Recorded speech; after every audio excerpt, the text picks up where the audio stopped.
Hare Krishna, the 22nd Shloka from the second chapter.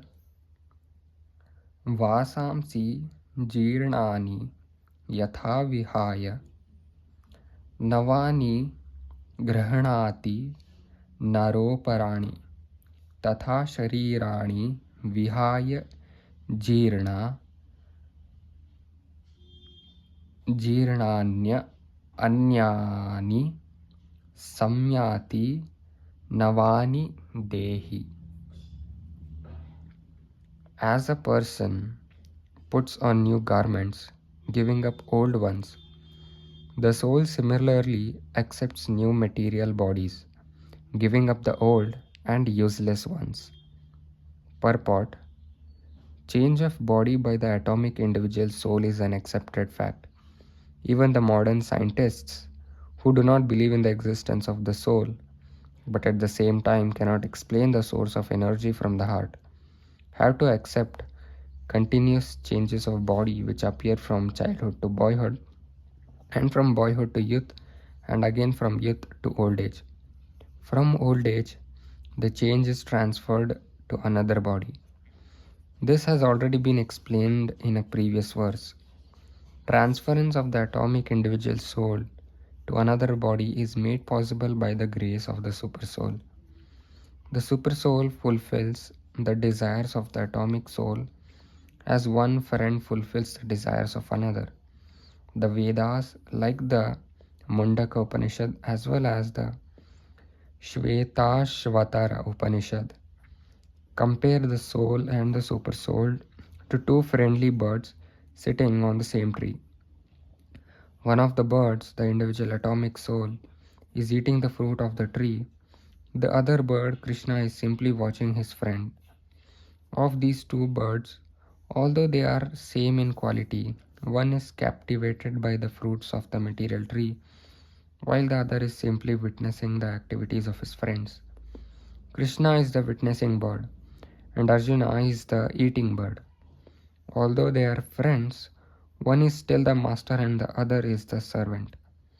Forgetfulness of this relationship by the atomic soul is the cause of one's changing his position from one tree to another, or from one body to another. The jiva soul is struggling very hard on the tree of the material body. But as soon as he agrees to accept the other bird as the supreme spiritual master, as Arjuna agreed to do by volunteer surrender unto Krishna for instruction, the subordinate bird immediately becomes free from all lamentations. Both the Mundaka Upanishad and Shvetashvatara Upanishad confirms this. Samane vrikshe purusho nimagno nishaya shochati muhyamanaha jushtham yada pashyati anyam esham asya mahimanam iti vitashokaha. I am sorry if I have pronounced it wrong somewhere. Although the two birds are in the same tree, the eating bird is fully engrossed with anxiety and moroseness as the enjoyer of the fruits of the tree. But if in some way or other he turns his face to his friends, the Lord, and knows his glories, at once the suffering bird becomes free from all anxieties. Arjuna has now turned his face towards his eternal friend Krishna and is understanding the Bhagavad Gita from him, and thus, hearing from Krishna, he can understand the supreme glories of the Lord and be free from lamentation. Arjuna is advised herewith by the Lord not to lament for the bodily change of his old grandfather and his teacher. He should rather be happy to kill their bodies in the righteous fight, so that they may be cleansed at once of all reactions from various bodily activities.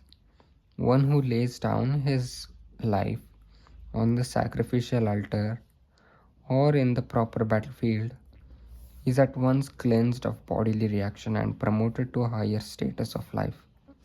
So there was no cause for Arjuna's lamentation. So, such a beautiful example of the two birds sitting on a tree. One is eating a fruit, is engaged in eating a fruit, while the other is just witnessing the act, right? That is Krishna, and the one who is eating is Arjuna, or people like us, right? So here it is stated that finally Arjuna has turned his face towards his eternal friend Krishna to seek the help, right? And slowly Krishna, mm, as a master, is instructing Arjuna what to do, right? So it is said that how a soul gives up the old body and similarly accepts the new body, giving up the old and useless one. Just like how a man puts a new cloth every day, the soul similarly acquires a different body after its death and just removes the old body, right? Somewhat like that. So yeah, that's what the shloka meant, and stay connected for further shlokas. Till then, Hare Krishna.